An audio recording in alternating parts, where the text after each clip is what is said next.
While taking care of your physical health is absolutely a huge priority, equally as important is taking care of your mental health. Having your mental health in check is extremely important, especially with these polarizing times in our world. We especially need to normalize taking care of mental health in the world of music. For many years, we've heard the tragic stories of musicians and others in that space who have succumbed to mental health challenges when they otherwise felt there was nowhere else to turn. For more information and how to support this cause, visit Live Beyond on Instagram at live.beyond27 or on Facebook at Beyond27. Thank you for your support. The Earnestly Speaking podcast is a show that is founded on free-flowing conversation and may at times venture into mature subjects. Listener discretion is advised. Yeah, Earnestly Speaking podcast.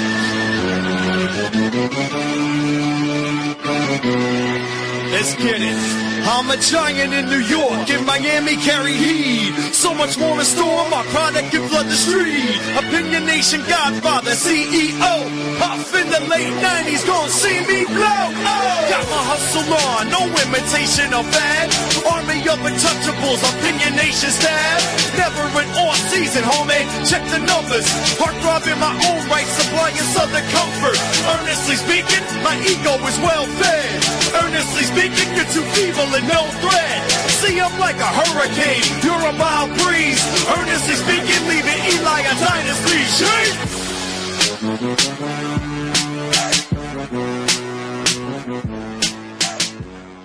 Earnestly Podcast, recording this Tuesday night, January 20th, 2025. It is once again the Scooting Report with our man, Kyle effing Nash, the Studio Game himself. Brother, what's going on, man? Man, listen, again, I'm in here all ready to talk miles of trash upon you, and then you come out here with that mental health message, and I'm thinking, wow, it's about time he did something smart. It only took nearly 2 decades anyway. What's going on, Ernest? How you doing? What's up, buddy? I'm doing well, man. I'm doing well. Another adventurous divisional weekend. Adventurous? Coming and gone.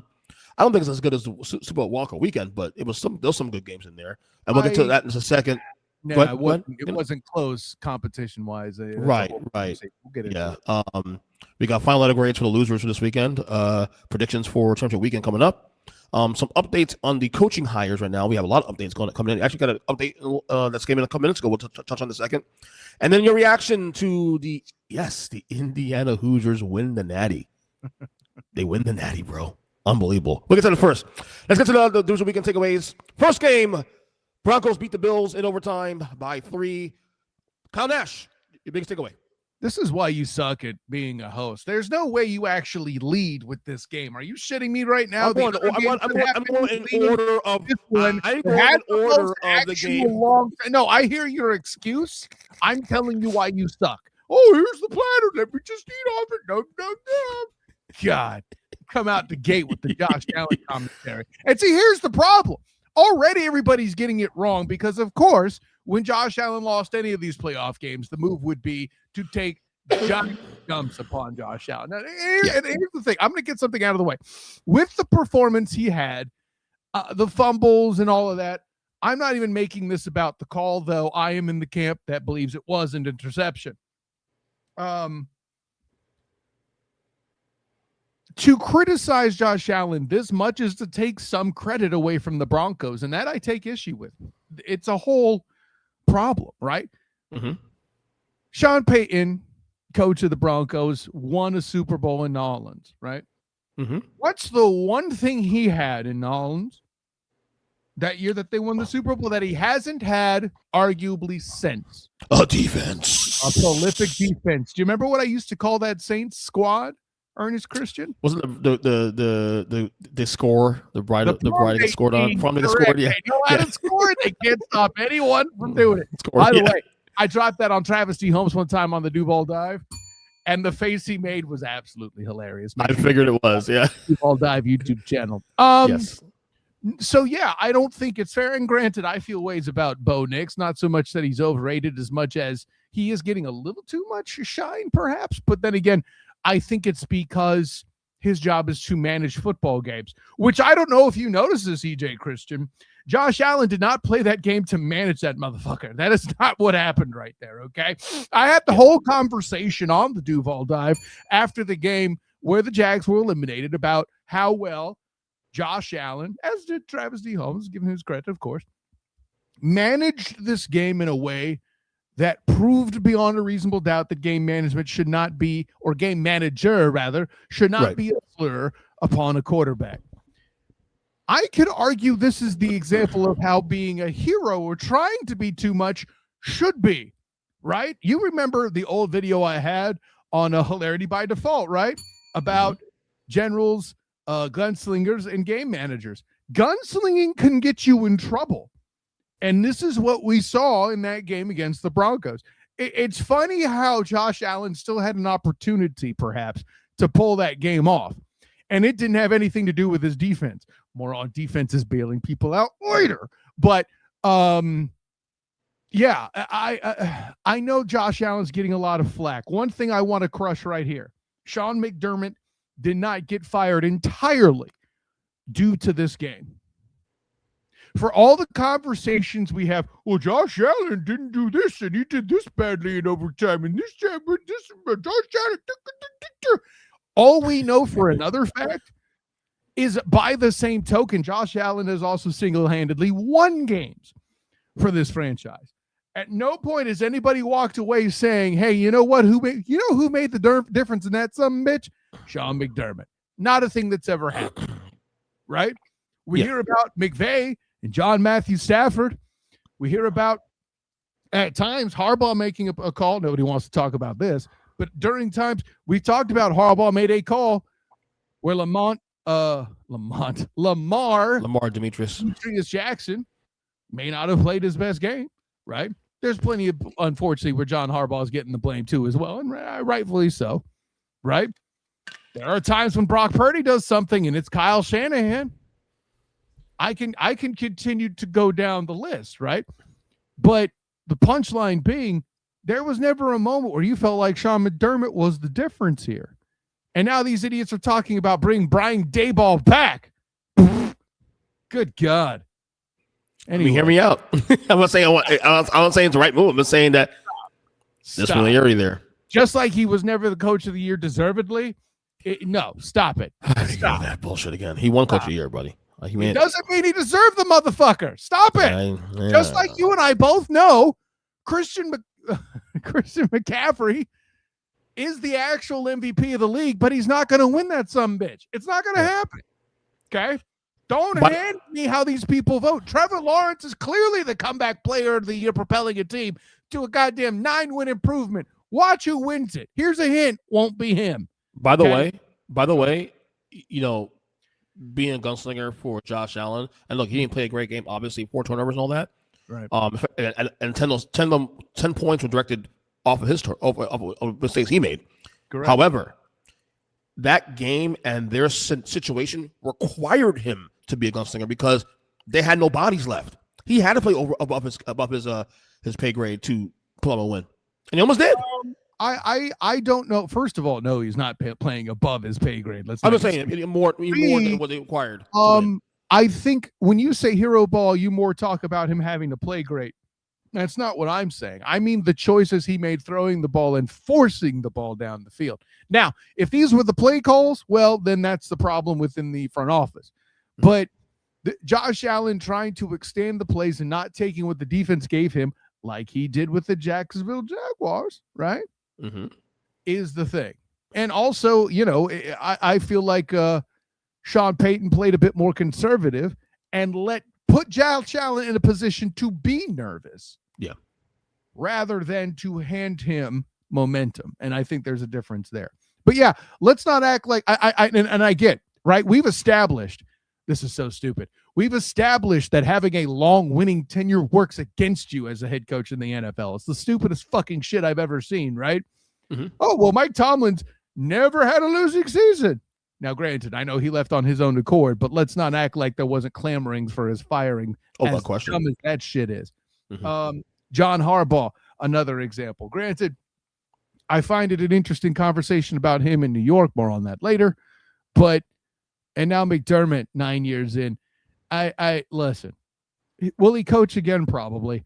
But golly, EJ, what are we up to? 11? 10 or 11 right now of Opening coaches. Devin, there 4 have been filled so far. We'll get there obviously in a second. Course. Right? Yeah. But there's like upwards of 10 jobs that were open at one point. So yeah, but no, is Josh Allen to blame for the loss with this one? Yeah, I think that's fair. But when we start pulling out he's over 7 in overtime and this and that, I'm like, first of all, can we not act like if any defense is played against Gabe Davis, including by a fellow UCF defensive back or alumni and defensive back Mike Hughes, by the way, that we're not having a different conversation. If he gets beat by Joey Byrne the next round, fine, cool. I know if Mikey Burns listening, he'll assume that that's what happens. But I there's just, I don't think people get those stats and it's used to propel narrative, which is fine. This is what you do when you talk about it. This isn't me crapping on Cam Newton or anybody else. I think a lot of this, you and I might have even said it on this show, EJ, that the moment the narrative of, all the Titans are out. Okay, bad use of words. Tennessee isn't going to make the playoffs anytime soon. I don't care who's coaching there. I said what I said. More on that later. Regardless of what, all being elite quarterback is no longer in the playoffs. The moment that flag got raised, he's got a chance now like never before. I knew he was screwed should he lose a game, especially if he plays as bad as he did. And here's where we are. And a lot of people who said that he would beat, the Bills would beat the Broncos because of him, like our own Cam Newton, of whom we are huge fans, plural, right? They're pounding the table saying they're going to win because of him. And then when they lose because of him, here comes the criticism. And I'm not saying it shouldn't happen, but let's not act like the Broncos didn't play a good game as well, right? I mean, shoot, man. Yeah. I think that's something unique to me. You tell me, you're the one that's had me on this show. I try not to get into that spiral of everything about the entire analysis being about only what's bad. But like at some point, these other motherfuckers on the other side are trying to win the game too, right? Like I thought Bo Nix actually. I remember my thought was the reason why Buffalo won this game was solely because we're talking about Josh Allen being bad. See what I did? Yeah, I thought Bo Nix played very well prior to getting hurt, of course. So, I mean, what a freak injury there, huh? But can the Patriots get any more fucking breaks? Right? How am I supposed to take this team seriously, EJ? I say when they win a playoff game, I'll respect them, and then they win 2, and then they win 2 in a fashion that I can't throw any love at whatsoever. Right? Yeah. No. Can you respect that? Seriously, the only performance that happened this weekend was worse was CJ Stroud. And granted, more than that later. I knew he would regress to the mean after he lost Laramie Tunsil. And my dude, to his credit, I'm going to give him shouts because I don't think he'll have a chance to have a victory lap in this space. But Travis D. Holmes called CJ Stroud regressing to the mean way before it was cool. Okay. Yeah. But what the shit is that? But yeah, Bo Nix, I thought I played a very good game. So there's that. Denver found ways to win the game. They had a big lead, the blue lead, and they found ways to come back. All you could do. They found a way to not blow a lead. That's exactly. or not lose, I should say. Right, exactly. And that's all that matters at this point. Is this win, baby. Just win. Survive in advance, of course. Yeah. Shout out to Al Davis. All right. 49ers get blown out by the Seahawks. I'm sorry, Kyle. 41-6. The quest for 6. Did you see that there's a sign, quest for 6, and it says 6 points? So stupid. What was that? So stupid. So there was the sign for the Niners, a quest for 6 rings. Oh yeah. And of course that's 6 points. So man, listen. No surprise here, really, if you think about it. Yeah, if at any moment did I have any confidence that the 49ers will win this goddamn football game? No, of course not. The Seattle Seahawks are a good team. Arguably even great if Sam Darnold can, keep managing the game appropriately. This is a team that belongs to compete for a Super Bowl. And I could even argue, no, I'm not going to go that far. But yeah, if you lose to the Seahawks, there's no shame in that, especially when, Christ, all the hospital and patient and doctor jokes made at the expense of the 49ers this week. It should tell you literally everything. Yeah. And in my opinion, I already said after being Philadelphia last week, they're playing house money. Given the situation, I mean, you could argue they were before that, but that's a whole other position. That too, yeah. In what many could argue is the best division in the league. Like if your worst team is the Cardinals, you're not looking so bad. Exactly. No, I thought that game was done from the start, from the kickoff return on to start the game. Well, so it was not like competitive for the first half. What was it? I think it was 17-10. I'd have to double check. It did get blown. It was 7-6 actually at one point. In the Right, second quarter, and then they pulled away after that. So yeah, it is what it is. All right, Sunday games. Patriots. We just mentioned it. The Patriots beat the Texans 28-16. Your biggest takeaway? The Pats are going to be an easy out for an NFC team. Okay, like I think we found somebody who belonged in a championship less than the Miami Hurricanes. More on that later. Yeah, what a joke. What a joke. Can you tell me how Drake May is an actual MVP, EJ Christian? Honestly, help me with that. He hasn't played great in the last couple of games. I'll give you that. That's not what I told you. I asked you how he's an MVP compared to John Matthew Stafford, Christian McCaffrey. The only defense he has is the numbers. That's it. I give you numbers and they're winning. That's it. That's all I can give you. So lazy box score watching bullshit that's stealing money from you and me. Got it. That's all it takes. And sometimes it's 14 wins plus stats. I am saucy tonight. Good God. You are By very the way, wins are not a quarterback stat. God damn it. I agree with you. And yet, as bad as this was for Houston, as bad as CJ Stroud was on Sunday, because he was horrible. He was fucking horrible. The Texans had every which way win this game still. That defense still played very well. That's more about that defense than him. Don't you agree? Absolutely. Yeah. Absolutely. Same. So the defense, the CJ Stroud and the offense let him down. The running game let him down. Offensive line let him down. You can argue the Pats defense actually won this game for them, honestly. The front four was getting in CJ Stroud's grill, which forced him to make some bad plays. No. CJ Stroud handed them this game. And, I agree. What I'm saying, as to did the front office the moment they started revamping that O-line. Okay, we've had that conversation. Well, we'll get on Texans in a second because when we get to Leonard Graves, I have a lot to talk to you about that. I don't say the Texans talk for that section there. All right, finally, probably the game of the weekend. Certainly compared to the two of the duds there, but Rams eke out against the Bears in overtime, 20-17. Kyle, your biggest takeaway? Yeah, people are saying if only Caleb could come through when they needed him. Hey, dumbasses! If it wasn't for Caleb Williams, you would have made it a fucking overtime. How about that, dummies? No, I listen. I tweeted Caleb giveth, Caleb taketh. I don't think that's fair at all. I mean, DJ Moore to quit in that play though. To be fair. Well, and here's and that certainly is the scuttlebutt, isn't it? Yeah. As much as anyways, I won't get too much in that. The punchline is if he's quitting on that play, which I do not intend as a fat guy. I'm not trying to tell an NFL or athlete when he quit or not. I'm not going to get into that game, but where with what the Bears were this year, for them to be close, I actually and people talk about could they go forward for the win and all this stuff. I think that's getting a little too much press, okay? Because going for two and all that is all about vibes. If you feel like you have the momentum to overcome and win, you do it there. I can see the argument for going for two there, EJ Christian, because when you have a team in the Rams whose existence is essentially be the NFL personification of the late Val Kilmer's rendition of Iceman on Top Gun. They're playing, waiting for you to make a mistake because they typically effing don't. Going for two there makes sense. You didn't there.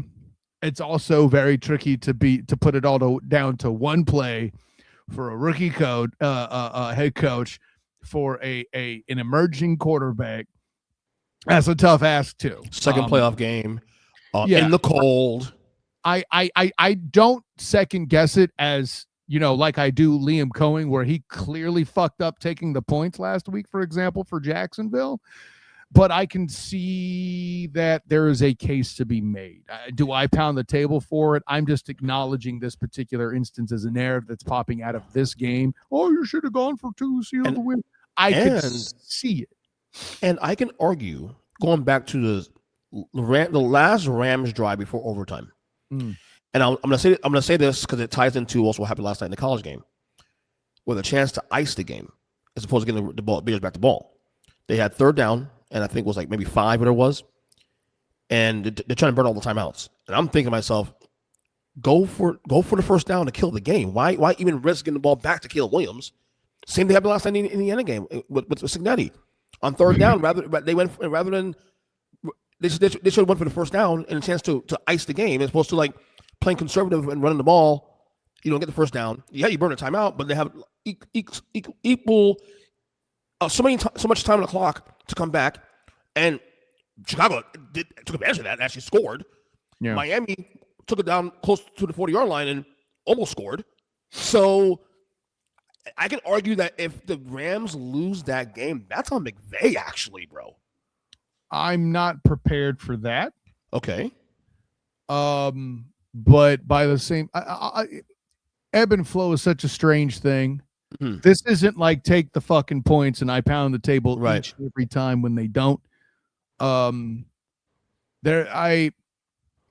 If somebody's going to get a little bit of a leeway, shall we say, on vibe checks, it's Sean McVay. Okay. So, and again, when you're the Rams and your game is to outlast and outplay, we don't make mistakes on the field.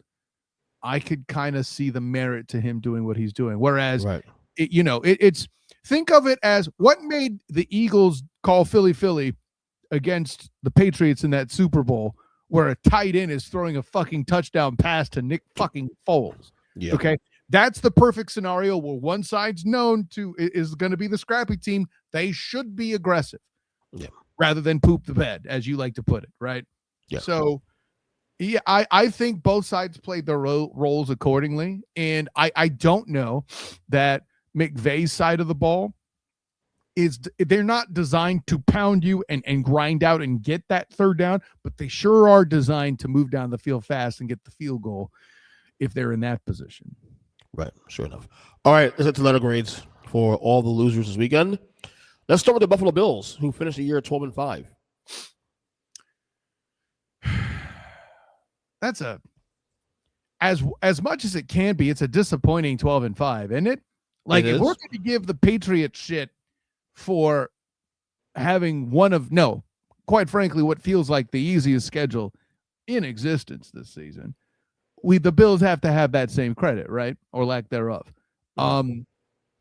So I'm going to go, and the way that it ended is kind of obviously altering my perception. Like, I might have been able to sneak them away with a C+. I'm going to go C-. The schedule was butt. You did have the comeback against the Patriots to expose them, but you also lost to them as well. It's a whole thing. I know the division physics are weird, so who knows? But yeah, I'm going to go C-. I was close to doing the same thing. I went C+. The only reason I went plus, though, is because the injury is coming to this game. And he won this game. The injury. I'll give him credit. They did underwhelm because it was Super Bowl appearance or bust for McDermott. I said it before the year started. I said during the playoffs because of the road. Okay, and obviously he got canned yesterday. So if he lost in the championship game, you think he still would have been fired? The thing is, though, because of the circumstances, I don't even know if he should have gotten canned this week, honestly, because even though I said he should have gotten canned beforehand, now I'm thinking to myself, all these injuries, dude, like, is it he's so we give Mike Tomlin credit for, winning seasons. Well, no, actually we criticize him, but not you and I. But no, that's what I'm saying, you and I. Right. So why should we go to McDermott's actually getting even closer to the Super Bowl than Tomlin is right now in the last 5 or 6 years? So why is he getting? You know the difference. Don't be because stupid. It's Josh Allen versus a quarterback. Not having a quarterback on one side. No, I know. I get that part. But he's put in position to get there. At the same time, it's understandable why he did it. But I felt myself thinking maybe one more year wouldn't hurt. I guess. But my thing is this also. My thing also too, Kyle. And maybe agree with me on this one. The things that they didn't do during the season to improve the team on the fly. Correct. Is why the GM should got fucking fired too. Well, right, and promoting him to the EVP is something I just do not fucking bullshit. Understand. Yeah. And here's what I'll add to it. Right, let me prove once again why I'm a better NBA analyst than you. Oh God, here we go. Here we go. I get the vibes of Tibbs getting cut from New York last year from the Knicks that I do here with the Bills. Correct. Nobody's necessarily thinking it was the right move. But what I said about Tibbs, and you may remember this, it tells me they want to go in the different direction with how to use certain elements and certain players, right? Yeah, Somebody who might be able to keep a roster together so Karl Anthony Towns isn't fucking hurt when they need him most. When Jalen Brunson can still actually last because he's a guy that needs to be durable. He's certainly not Josh Allen in that way, and that he's not a big guy, right? So I think it's the same thing with McDermott. And also McDermott is right. What's the hot thing to get coaching now? If you have the quarterback, you want the offensive hot hand coach that can also call the plays as the head coach. All right. The executive head coach is a dying breed, right? Nick Sirianni got a Super Bowl out of it. That's all cute. And then they saw all the drama surrounding and they're like, well, this is dumb. Do I think Sirianni is going to get fired this year? Obviously not. I think that's pretty clear he won't, but it certainly feels like he's on the hot seat next year if the Eagles continue. Because the market dictates that more. Because those sports fans are very loud. No, I think you're concentrating on the wrong market in that. I mean, listen, if you run a team in Philly and you aren't used to your fans being loudmouths, you're a shitty businessman. But the market, I think, that dictates partly Sirianni staying in the building is the head coaching market. There's a fuck ton of NFL teams arguing for spaces. We usually average around 6. We're goddamn near twice that. So I think that there is an element of Philly giving this experiment one more try. You missed on Mike McDaniel already. More on that later. But as an offensive coordinator potentially, so you find a guy that's good on offense. Maybe they'll get Grant Udinski. I don't think he'll leave Jacksonville. That's a whole other question. But yeah, I think you're thinking of the wrong market that dictates the Eagles getting a new coach, right? So, but no, bring it all back together. For me, I got C- for the Bills. The injury thing is adorable, but they were. If you want to bring me up to a C instead because of the injuries, that's fine. But I'm going to stay at C-. And I understand them going a different direction with McDermott. Would I have done it? I don't know.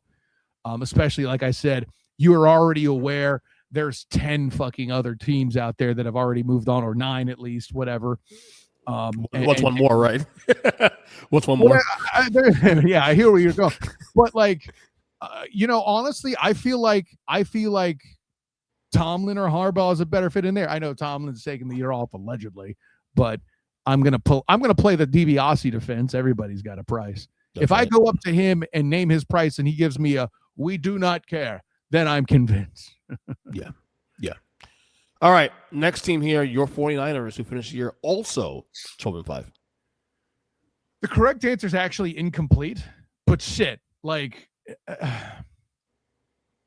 it's hard for me to give a straight up A+ because I've seen missed opportunities, but at some point doing it with Mac fucking Jones at quarterback with a queue forming outside your injury tent during one of your games. I mean, I'm going to say A, but if A+ is a vote, I'm not held against it. That's what I did. I gave him A+. Oh. Because again, it's not just Mac Jones for 2 or 3 games. It's Mac Jones for half the fucking season, maybe more. Homer. Just saying. Homer. All the injuries, and that's not just any injuries, key injuries. Trent Williams, Fred Warner missed most of the year. Homer. Fucking Brock Purdy missed most of the year. I don't know about both, but he missed. Well, he missed 9 in 10 games, and still came back. That's significant to throw 2 back-to-back fucking 5 touchdown passing games. Good gravy. That's Joe Montana numbers. I'm not. Kyle Shanahan. This was arguably because I think there's other guys that have a conversation with this too. Also, the best coaching job, one season coaching job we've seen ever. And you can't use the whole, it's an easy division. Fuck all that.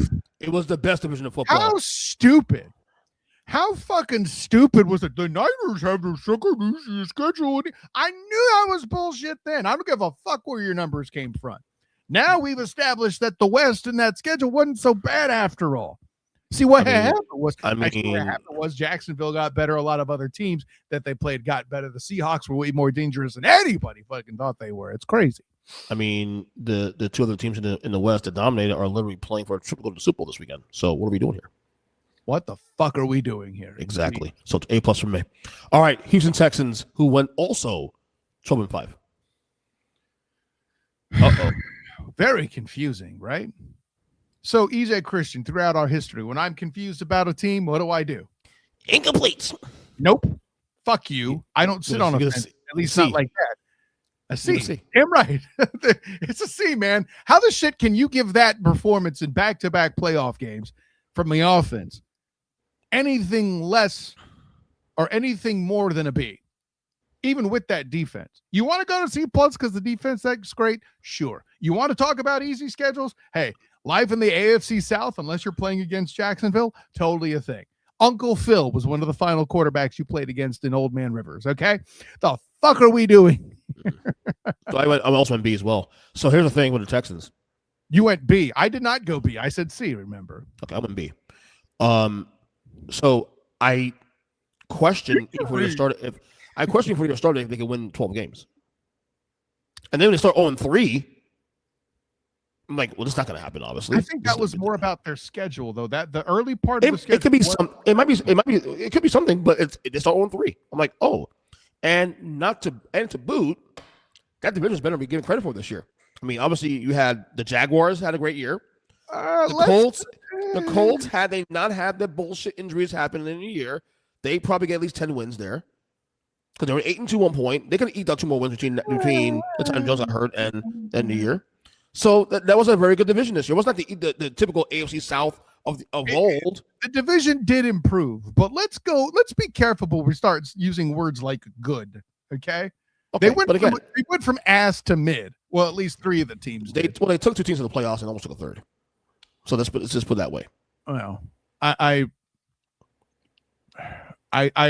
think that's more about the AFC North being ravaged by injuries. That has to happen. It has to be a combination of those things. The bottom line is the Texans still overcame. Like it's the same thing with the Niners having all injuries. Now they had injuries too, not to the excess of the Niners rather.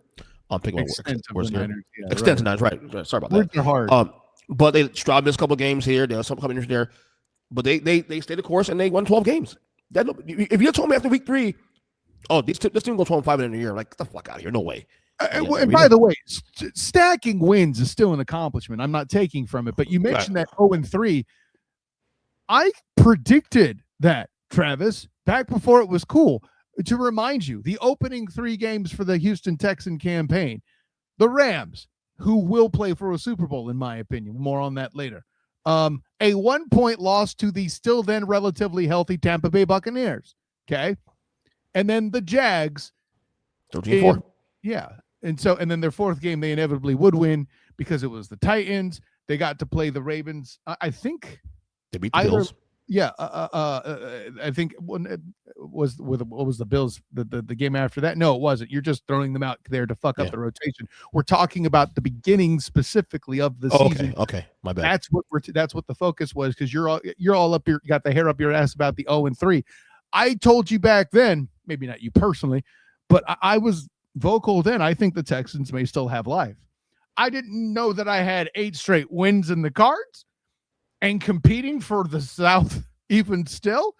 But yeah, there you go. And that's what, listen, that's why I can't go lower than a C either. It's not like they had a horrible season. Let's be clear. Yeah. I want to talk about this quick before we go to the next team here. So we touched on this with Bryce Young last week about his situation where they can extend him. Now, I'm not, as you know, I'm not the biggest Bryce Young fan in the world. Yeah. I don't see him as a top tier quarterback yet anyway. He's never going to be a top tier quarterback. He's going to be paid as such, most likely, because they're not going to go into the market for another one at this point, right? Because they're too good now to get a top pick in the draft. I mean, the team is 8 wins, and then you got to figure they're going to improve next year.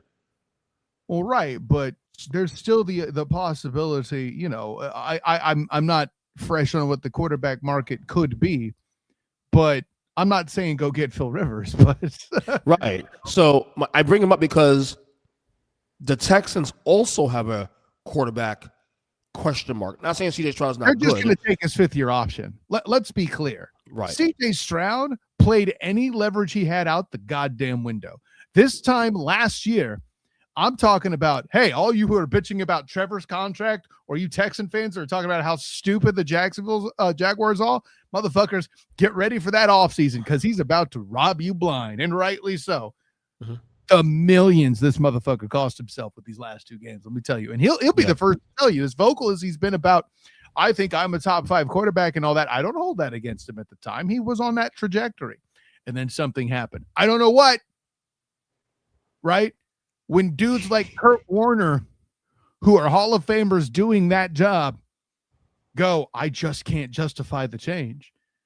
Clearly, from what little we know, it's allegedly mental, but we've seen quarterbacks malfunction. Deshaun Watson malfunctioned. No, granted, he missed 2 years, of course, but still, no, it's not even that. Like there's a clear line to draw to the mental block. This is this is closer to Ryan Leaf territory. To just suddenly you are pointless. Now, granted, Leaf came out of the gate struggling. He didn't have a great rookie year, where he was clearly rookie of the year thereafter. This feels but RG3 had the injury, so it's not like there's somebody who just disappeared after the first year. I'm sure there's an example, but I'm not currently thinking of one. I'll put it that way. I'll think of some guys. Gio Carmazzi was never good. That's not an option. But based on what you've seen with C.J. Stroud, taking all the 3 years we've seen of his career so far, this is fixable, right? The things you're seeing that are fixable, right? That's really hard to answer. Oh my God. And then we're in trouble then. That's really hard to answer. The reason why it's really hard to answer is because the offensive line is still the biggest thing you got to fix before you even think to stop the ghosts, right? Yeah. We all make fun of Zach Wilson. Oh, I'm seeing ghosts, whatever. You got to feel like CJ Stroud's in that space. It's when you reach into the quiver and the arrow's not there, I don't have that answer. Yeah. I don't have that answer, which is why they're taking the faith-year option instead of paying him. Yeah, I would have. And probably for both guys too. Probably same thing with Bryce Young at this point. So, no, because I can argue improvement and progression have happened. CJ Stroud is going to be accused of regression. That's a problem. Yeah. Okay, we'll get to that later. All right, finally, the last team here, the Chicago Bears, who went 11-6 and won the game. Next. Like, what are we doing? Same here. That's same here. And mainly because Ben Johnson rehabbed Caleb Williams. Instead of A+ because they were off to a slow start. That has to be acknowledged. And I'll say no A+ only because of the fact that there's a lot of miracles in that in those a lot. Like, was that 7 wins from coming behind? But see, if the reason why you can't grade it like that is you get Caleb Williams for that wow miracle factor. Okay. Ben Johnson was trying to teach that out of him, but let's be honest. When the shit pops off, that's what you want, right? You don't look for Aaron Charles Rodgers to throw a Hail Mary ball every game.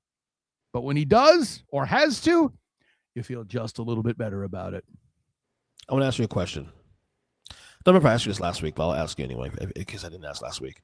If you did ask last week, don't worry, I'll make fun of you. That's what people want. Is there a world that if you're doing a top 10 quarterback list going into next year, in a world, do a top 10 quarterback list next year, Caleb Williams lands on top 10 somewhere? No, you didn't ask me that. If you did, okay, I sure. So I'm going to ask you now then. And if you asked me last week, it's because last week it was such a stupid question. Of course, I blocked it out of my mind. I'm joking. No. God. So your question poses 2 separate questions, or implies it. Because if I say yes, people will think I'm going to do that. I don't know that I'm there yet. ... But I think it's fair to ask the question. I went on the Mark Moses show past couple weeks, and he, as a Bears homer, admittedly, he doesn't hide it, made comparisons between him and John Elway. And here's the thing. I couldn't tell him no. And if you remember, a younger John Elway did struggle with game management at times. He sure did. In fact, I know this because I actually watched a documentary recently on John Elway on Netflix like a couple days ago. He started out as a gunslinger style quarterback. That's correct. Yep, absolutely. So, but I want A of the Bears anyway too also. All right. Quickly, you don't have to elaborate too much on this one. Your predictions for no spreads. Just kind of get your predictions for the championship games this weekend. Pats and Broncos, who wins? Broncos. Yeah, because if the Pats finally beat the Broncos, I'll respect them as somebody who made the best of an opportunity they didn't deserve, kind of like another team we're going to talk about here a little later tonight. But also, no, stop it. Okay, listen. For the football gods to feel like they haven't forsaken us as American football fans, the Pats need to be eliminated this weekend. And it should have happened already, but two lackluster teams couldn't finish the fucking job. I feel like by the way, we're still in that place where losing ass teams are hosting playoff games, buddy. What is this shit? I still think you're wish casting that instead of actually believing that. Do you really believe the Pats are gonna lose this game on Sunday? Yes, I do. I'll give you this much. Okay. I think this idea the Pats are gonna blow them out is fucking bullshit. I think the Broncos are gonna show up. Well, at this stage of the line opened at 7.5. Okay, that's a bit much. I'll agree with you there. It's lower to 5 now. But to open with 7.5, that's the wish casting that you're talking about, right? Right. It's bullshit. Where I have it, like there's a universe where Bo Nix finally, doesn't manage a game well, and Drake May's handed the game on a platter, because if I say Drake May, Bo Nix doesn't play well, and Drake May's handed a third game on a platter, that possibility exists, and I will complain about it if that's what happens. But I do have to acknowledge again that taking advantage of the easier schedule as you have, staying healthier as you may have compared to some other teams out there for certain, right? Oh, yeah, everybody's banged up, sure, but not everybody's the fucking 49ers, for example, right? Or even the Bills that you kept talking about there. Yeah, if you want to call me out on bias because of people's horrible takes on how, air quotes, great Drake May is, fine, guilty as charged. But no, I don't think it's out of the realm of possibility that a competent defense stonewalls Drake May, he plays lackluster again, and there's a quarterback that finally holds on to the damn ball for 30 seconds. How about that? Right. How about we acknowledge that Kyle has a point, that the playoff road actually hasn't been that difficult for the Patriots because of self-inflicted wounds by the opponents, right? And I'll be honest with you, I have a sneaky suspicion Denver's gonna win this game. I don't know why. I just have a sneaky suspicion. Why is it sneaky? They're the better team. Because everybody is on the pass because of no Bo Nix. Jared Stidham's not terrible, dude. He's not terrible. Yeah, I get that it's a backup quarterback. Yeah, and I said Bo Nix, duh. I meant there's a non-zero chance that Jared Stidham doesn't fall apart. And it's just as likely he does. The only thing I will say that might get a pass a little bit edge here, it may not even matter, but we'll see. They are kind of familiar with Stidham, though. Josh McDaniel did coach under him. Did coach him up for a couple of years. So, and he's still OC in New England. I'm just saying he may be able to expose things to the defense. I don't know, but other than that, I mean, I think it will go better for the backup quarterback facing the Pats than it did for Connor Cook and the Raiders. Okay, how about that? There's a damn drop for you. Yeah, I just have a sneaky suspicion about this game. All right, finally, the NFC title game. Rams at Seahawks. Who wins? America. Yes. Great answer. Great answer. America. Listen, I think there's a non-zero chance that this game for Seattle looks like the Super Bowl where they blew out John Elway, and because they just keep winning up front. And if you do that with John Matthew Stafford, game over, bitches. Okay. I do think that element keeps the game close, right? Puka Nacua is amazing. He could do basically everything except block Seattle Seahawks defensive tackles. Okay. Mm-hmm. Or maybe he can. I don't know, but they're not going to ask him to do that. So, but the Seahawks, so long as they play the game management style, take advantage of the big plays to JSN when they can against the defense of the Rams, I'm making a case that Seattle will win, but I'm not dumb enough to vote against them yet. I'll put it that way. Yeah, this game is so nip and tuck, dude. You can talk me to any of these scenarios playing it out. It won't be surprising me at all. Except for one. I don't think there's a blowout. Of course. I mean, both games they played this year came out to the final play of the game. Yeah. Okay, so I'm just saying. Who's the more complete team of the two? Rams. I'll give you that because obviously they have the better quarterback and better offense overall. I don't think so. And I'm nitpicking the shit out of you here. I'm not saying your defense is wrong. I just look at it differently, right?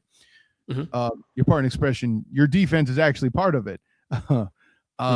I think Seattle's defense, not that their corners are bad, but they do everything up front first, right? I think the Seahawks have a larger element to their run game than do the Rams. I know the numbers may or may not agree with it, but I'm telling you based on having scouted and watched both teams, granted on a smaller sample size because both of them played and dominated the Jacksonville Jaguars. Duval dive. But I feel like if you're telling me who's better at every spot, it's the Rams. Who do I think is best at certain spots to put them over the edge? The Seahawks defensive tackles are probably the most under-discussed, underrated group in the NFL, certainly in the playoffs. It's interesting. Interesting analysis there. All right, since on the coaching hires, we have, like I said, we had 10 jobs open at one point. 4 have been filled so far. So crazy. That's the first one. So this one actually sort of came out literally an hour after we recorded the last podcast. John Harbaugh to the Giants. That was official this weekend, but the first tea league, the news of the finalization of the signing came out an hour after we recorded. I'm like, what the fuck? Can you just done this like 2 hours before? Whatever. But now it's official. John Harbaugh, 5-year deal, $100 million to the Giants. Your thoughts? Yeah, well, I mean, listen, I'm not locked into the Giants like people are, so I need the perspective of a Giants fan. So I texted Danielle Orsino, the fake princess of football. I knew it was coming. You asshole. No, and listening to various Giants fans out there, it's all over the place. Like, oh, we don't need a culture guy right now. We need a dude that can call offense. No. Bullshit. You need a fucking culture guy. You are not ready to win a Super Bowl in 1 year. I was about to say Drake May. Well, close enough. Jackson Dart is nice. He ain't that. He's damn sure not Trevor Lawrence or Caleb Williams. And it's not fucking close. One element of 2 teams that had a huge turnaround that Giant fans are conveniently leaving aside. Cam Scatterboo's coming back. I think that's fucking huge. Scatterboo getting coached by a fucking Harbaugh. EJ Christian, if you were a Giants fan, you would be very excited by that, okay? Unfortunately, I don't think Scatterboo is designed to stay healthy for an entire NFL season. That's the thing. There's a lot of upgrades that need to be made. Yeah, I get they get Malik Neighbors back and all that. That's fun. It's not going to be a 1-year turnaround, though it doesn't hurt that you're in a division with the Eagles, Cowboys, and Commanders. Red Tails. Commanders. That makes it I mean you're a meltdown away on a particular Sunday, Monday night, Thursday night from snagging a win from a team people think you should. So there's that element too, but I don't hate it. I think some New York fans are going full New York on the ish and making too much of it. Oh, I don't think it's that great. Well, first off, and this thing too, also like the ones that have been it's been mostly positive. I've heard the ones that have been negative, like, oh, I wish you got a young guy, who's an offensive guy. Dude, have you paid attention the last 10 years? We've done that. It failed. Oh, you're Pay talking attention. Okay. Yeah, Brian Daboll was the most overrated coach I've ever seen. Brian Daboll for one. Joe Judge another one. Macapoop. Yep. Yeah. So like it's like you're saying things that the Giants have already done multiple times last decade that has not worked. So we got to get back to the culture guy again. So when I look at John Harbaugh, I look at him in the vein of what Tom Coughlin. Culture guy. Bill Parcells, Interesting. culture guy. Jim Fossil, culture guy. Giant fan motherfucker. See, I can name all these coaches. Dan Reeves, culture guy. It's ironic that you're pounding the table for older coaches, and then you talked about a guy named Fossil. That's great, isn't it? Fossil. You like that? Yeah. You're welcome, bitch. It's great. That's great. It's awesome. Hey, I also mentioned Dan Reeves. I know you heard that. Dan Reeves, also an older guy, dude. Yeah, I said yeah. what I said. Rest in peace, of course. All right. Kevin Stefanski to the Falcons. Your thoughts? I don't hate it. I think it's a great move. I don't hate it. I'm not going full great. Let's chill the fuck out. Okay. I do see the appeal from Stefanski's position, right? Michael Penix is a guy I've been high on. The Falcons have had issues with protection, God, as long as I can remember. Since it became a team. I listen. Sorry, Dane Thompson. Yeah, wow. The fraud cons are finding a way to look legitimate again. It's ironic that they're the fraud cons, yet somehow they fell for the con that was Kirk Cousins, right? Kirk Cousins. That's a whole other thing. No, like I said, I don't hate it if you're trying to revamp an offense or have them perform better somehow or develop a quarterback. I guess the defense can be made, but to be continued. I'll leave it at that. I don't hate it is where I'm at. Very lukewarm reaction for me, I know. What about the Dolphins signed Packers defensive coordinator Jeff Hafley? I don't get it. What are you thinking? At least with Flores, okay, I get it. He came into town. I mentioned him because he's a coach I analyzed while I was with the Dolphins wire, right? Yeah. Mm-hmm. I get Mike McDaniel, the hot mind, and you got a quarterback you're trying to whisper to and all that BS. I get it. Totally get it. This one, you have nothing in the cupboard and you brought in this guy.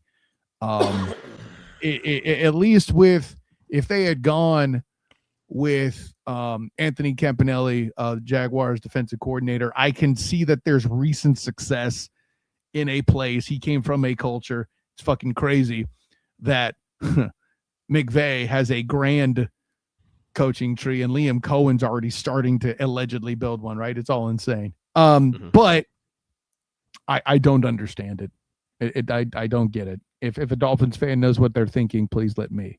Okay. I'll let them know. Okay. Last one. Oh, I assumed you had an answer. You are a Dolphins fan after all, right? I'm number two team. Yeah. The Tennessee Titans sign Niners defensive coordinator and former New York Jets head coach Robert Saleh. You know, people are acting, well, why did they pick this guy? Hey, dumbasses. What's the closest thing out there on the job market that's Mike Vrabel? Because clearly they have buyer's remorse for that kind of a coach. Yeah. It's Saleh. That's all there is to it. That's all I have to say about that. And by the way, I know the question is, I don't know what that does for Cam Ward. Maybe shows a coach that gives a damn. How about that? Let's just start there. How about that? Did you see the back and forth between me and G about the hire on our text exchange earlier today? Parts of it, and I listen. I think we went juvenile, of course. You know that. Yeah, I mean, listen. To be honest, I worked. Man, listen. I worked 15 hours today. I didn't see all of it. I'll be honest. Yeah, he wanted Kingsbury for the job, which wouldn't have been a horrible choice, but I don't think he changes culture the way that the Titans needed. Listen, Robert Saleh was not the problem with the fucking Jets. The quarterback couldn't stay upright there, man. It was insane. Very true. Very true. All right, one last thing to get out of here. College football. It's over officially. Indiana completes a 16-0 season. Wins Natty last night over Miami 27-21. Great game last night. Your thoughts on that game? Did you watch the whole thing? I did not watch the whole thing, but I watched enough of it for it to have gone kind of as I thought. And listen, credit to Miami coach Mario Cristobal for being one of the better people that can actually recruit and evaluate offensive linemen, even in this NIL era, right? Yeah. Mm-hmm. The guys he had protecting Cam Ward, my gosh, what beautiful beef. I covered them in person at the Pop-Tarts Bowl. And just specimens of football playing. Clearly guys with careers that'll be very bright if you know all things go well for them. And then they did it again. We're able to repeat a tough style of football up front that you don't see at a lot of Atlantic Coast Conference teams anymore. Shame they couldn't win that weekend conference and actually earn a playoff spot, but more on that on another time. What they managed to achieve was the status that I handed to Notre Dame. Interesting, I left the runners up previously, heading into the playoff.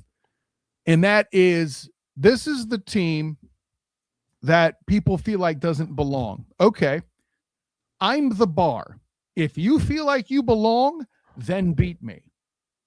And they made all the way to the championship round with that. Do I think the Canes belong in the playoffs? Hell to the no, no. But I will give that team and Cristobal credit for making the most of an opportunity. That being said, man, congratulations to the Hoosiers. And listen, I was a doubter early on in the season. If I were able to make the Huddle Up podcast regularly, I would have been griped at, called an SEC homer, and all this other stuff for attacking the schedule that Indiana had. But then the thing I cannot refute is beating Ohio State twice, which I know certain members of the same panel also thoroughly enjoyed, right? So I can't take this away from them, man. They came out, they handled business. They defensively ended the game with an interception, which, proves a well-rounded team in the way that you don't normally see. And, I give them credit, man. Do I feel like they'll be a legitimate threat next year? Probably not, but it's not fair to expect that out of any program, let alone one that's not a football power per se. Right. Do you, looking at the lay of the land right now in college football and what they did this year, and Signetti and his success in these last 2 years has been phenomenal. But I love saying the name Signetti. I recorded a really cool. I recorded a unfiltered pod last night after the game. The title was called Signetti. I did see that. That was very tight. By the way, regardless of how I feel about the Hoosiers schedule and all of that, man, Signetti's cool. I don't give a shit. He really is. I like him a lot. I'm gonna get a beer. I'm gonna get a beer now. Google me. Fuck yeah. Is it far-fetched to say that as of right now, and this is fluid, obviously, is Curt Cignetti the best coach in college football right now? No. Stop it. Okay. Take it easy. He's top three? However, he should be in the conversation for his recruiting and NIL Riz, as the kids say, right? And listen, that's a lot bigger factor than ever before right now. I can't stress that enough, and I don't think but at the same time, I don't feel like I'm breaking new ground, or at least I shouldn't be. Right. At this day and age, right? We're how many years into this NIL era? Figure it the fuck out, people. It's not going away. Now, maybe there'll be some guardrails put on. God hope so. Because we're getting the place where the numbers are stupid. Where like rosters could be up to 50 million in value. What the fuck is going on here? What are we doing here? Oh, I get it. If not him, then who's the best coach in college football in your opinion? Corey Smart? I'm going to need to do a more complete analysis, to be honest. Listen, I'll give you this much credit. I'll pull an EJ Christian. He should be in the conversation. Top three. Okay. I know I'm allegedly, that's your other thing. No, he's 3B. Shut up. Anyway, all 3C. Nice. I do think, listen, if we're having that conversation, I feel like Marcus Freeman should be in the conversation, though I think his golden privilege kind of helps something. He's got to win something at some point, though. He's already won Coach of the Year. What are you talking about? He's got to win a national title at some point. I don't know. See, that's the thing. The Fighting Irish, and this is not a diss. This is an acknowledgement of business acumen. But the Irish have bought their way into the best position they can get without being in a conference at this juncture. And I think being in a conference works against them. I mean, listen, allegedly, Florida's trying to campaign to get into the ACC.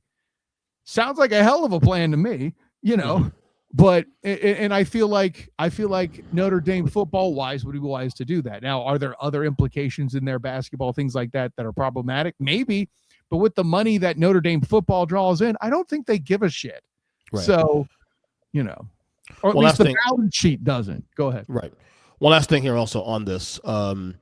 So they released the latest odds for next year to national championship odds. So number one is, no surprise, Ohio State plus 650. Number two was Indiana at plus 700. Also sharing plus 700 with them is Notre Dame. Texas Longhorns is plus 750. Oregon plus 900. That's asinine. That's asinine. I agree. Georgia plus 1,000. LSU plus 1,200.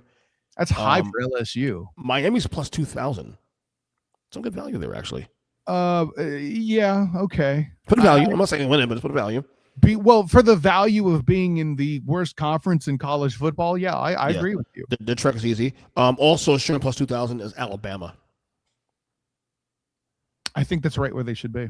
Yeah. I think, listen, and we said it years ago, and everybody was like, oh, yes, these sucks. Slow your fucking roll. Everyone else got better, right? Right. Here, proof once again that I'm a better basketball analyst than you, right? Think of this as the Dream Team 3. It's not so much that team was bad. The rest of the world caught up. And also, that team was nothing like Dream Team 1 and 2. Let's be fucking honest, okay? Dream Team 2 is very underrated, for the record. Thank you. You know who else is underrated? Thunder Dan Marley, bitches. I said what I said. Former Sun, former Heat, former Cavs. Yeah, that's right. I forgot he was a Cav. But no, the concept that the SEC is suddenly dead is just simply because Saban isn't dominating anymore, right? Like that.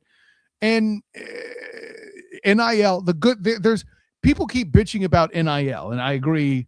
Again, the bubble's going to burst, and that's going to be a fucking problem. It's going to be a sad day when a lot of programs are starting to shut down shop and stuff, and you don't want that to happen. I don't want that to happen, at least, and who knows, maybe there's some sick so-and-sos out there that do. But for me, there's been some positives, and part of that is bringing parity to the sport in a way we hadn't seen, right? The past two national championships, not even involving an SEC team, is the first steps to that. Now, we live in a world where they're still making most of the playoffs, as they friggin' should, but, you know. There's way more resistance in that conference than everywhere else. Wait, by the way, help me with this, right? For all the memes about how the SEC is fraudulent, okay, fine. Overreact, have fun on Facebook. You do you. But why aren't we hearing about Ohio State as frauds? I think the SEC fraud thing is bullshit because you can't sit there from a place of privilege. You're not answering my question, though. Okay, go ahead. Why aren't we critical of Ohio State that way? Why do they get a pass? Well, I know why. Because the Big Ten's improved the last couple of years. Not really. Well, first, it's bullshit, in my opinion, because the Big Ten is a clear number 2 conference. Now I have to challenge you. How exactly, beyond Indiana, how is the Big Ten improved? Wisconsin's still a powder puff. Oregon's still a good team, even though they're overrated. Oregon is not a good team, and they've been overrated for years. Get the fuck out my face. They're still a good team, though, bro. They're still a good team. They're not a bad team. They've not improved. But Kyle, they're not improved. Don't dodge the premise of the question. Hear me out. Okay. Oregon, not better, right? Because certainly not without Caleb Williams at quarterback. Okay, chill the fuck out. Wisconsin, still a powder puff. I haven't seen anything from them lately. It's up for years now. Penn State has taken a significant step back. This year, yes. Sure. I mean, say what you will about Coach Franklin. I know why they parted with him, but the rebuild ain't done, motherfuckers. Okay? But Kyle, here's the only thing I'll push back with you on this. I'm with you on SEC number 1 with a bullet. What I don't agree with you a lot of times is that, and I'm not saying if we call every school, go ahead. What are you gonna say? The Big Ten is still the second best conference. We agree with that. You and I see mostly on college football, especially. What I don't agree with you is the fact that if we call every team overrated, then who's really good then? You know what I'm saying? But I'm not calling every team overrated. Oregon is traditionally overrated. Oregon is overrated for being a national championship team, but are they a 10-win team every year? Yeah. Why? I mean, the Big Ten. They're in the Big Ten now, still doing this. The Big Ten is still pretty good. And by the way, I'm on. You're right. I am on the wagon of saying the Big Ten does get a bit too much love. I think you want to talk about what do you get if a whole lot of teams in the Big Ten are overrated? What about the Big 12 teams that are underrated? Like who? Can you tell me without a reasonable doubt that Oregon can beat BYU? I'm not sure. I would take them right now, but I want to say it's like fucking like 80-20. But Might be 60-40. What's your spread? So if it's mutual site game, I give Oregon minus 3.5. Fuck out of my face, man. Come on. See? Exactly. And the only reason you're doing that is branding. No, but again, it's also neutral site. I didn't say it was Oregon minus 3 in Oregon. That's how you pick them game. You're giving them a field goal and a half because of branding. You don't know much about BYU, right? Another pretty good team. You know that now. But do those Big 12 teams measure with the SEC or the Big 10? Head to head. That's the question. The Big 10 is what I'm telling you. And see, that's the other issue. People talk about the reason why so many Big 10 teams are overrated is there's so much assumption that they're just a small drop from Ohio State. No. I think it's Trevor Lawrence and Clemson ACC big a drop off? No. But I am saying it's a pretty big drop off between this year in particular, Ohio State and Indiana, and then everybody else. I'll say this much, buddy. I mean, and I know you agree with this shit. The people who sit there and say SEC overrated, you're full of shit because number one, you're saying it because of sour grapes. I mean, haters gonna hate. And the people who listen to this podcast hear that and they say to be offended by that, you should be, because you know what? The reality is though, there's way more resistance in that conference. Okay, LSU losing 3 games. Yeah, they're going to 3 games because you play Alabama and fucking Georgia and a combination of Florida when they're good or any other top school in the SEC when they're good. You're going to lose 3 games because they have more tougher games to play than you playing in the Big 10, playing in the fucking Big 12, the ACC, certainly ACC, of course, and even when you're independent. So I don't want to hear that shit. The SEC is better, and it is better by far. Still, you know why? Because their depth makes it strong. Because you know what? Yeah, is Georgia as good as they used to be? No. But guess what? The bottom of the SEC got better too. Vanderbilt's good now all of a sudden. I was about to say, can Vandy win the ACC? Absolutely. And then that's your answer. You could have led and finished with that fucking shit. Yeah, exactly. So again, when the bottom is competitive now, that's when you know a conference is good. Not from the top, from the bottom. And this isn't to say that the SEC doesn't have its share of dead weight in it, but the ACC, after the top 2 teams, like you're trying to tell me Duke is what you're handing me. Some idiot on fucking Facebook on Instagram said something. Given how Miami performed in the playoffs, could Duke have made a run? That was asshole. Football Reddit. Relax. Yeah, asshole. You don't even beat fucking James Madison. As a note, for full disclosure, I covered the Citrus Bowl for the College Football Reddit thread. Thank you very much, EJ Christian. Bing, bing, bing, bing, bing. No bing? I just hit the bing. You didn't hear it because you're over here saying bing, bing, bing right after you jeopardized my relationship with the entity. My bad. Okay. The rule expressed in this. The thoughts and thoughts expressed in this podcast nothing to do with anybody else's issues. He's earnestly speaking. Okay. I'm just giving my opinion, buddy. Okay. Right. Anyway, Kyle, plug away. Much love to you, EJ Christian. I know you are trying to sabotage me. Yes. Allegedly. Of course, I'm Kyle Nash. Allegedly. You can find me on Twitter, Instagram, Threads, and Blue Sky at the SOTG. Find me on Facebook as a student of the game. Check out my writings with the Black and Gold Banneret, as well as the Night Shift podcast covering UCF football and basketball. Just dropped a piece this past weekend covering UCF women's basketball, so make sure you jump on that, blackandgoldbanneret.com. And then also my work covering the Jacksonville Jaguars on the Duval Dive on the Believe Podcast Network and the Duval Dive YouTube channel with Travis D. Holmes, my personal champion. And my coverage of the Orlando Magic. I'm actually going to be in the building for the first time in a while because of road trips all over the place, and even to Germany and just crazy stuff there.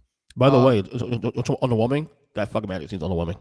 Disappointing this year. They are a disappointment right now. We'll bottle it up for a few future podcasts. Next week we'll do that. Yeah, that's a whole thing. Honor, joy, and privilege. Until next time, everyone. Class dismissed.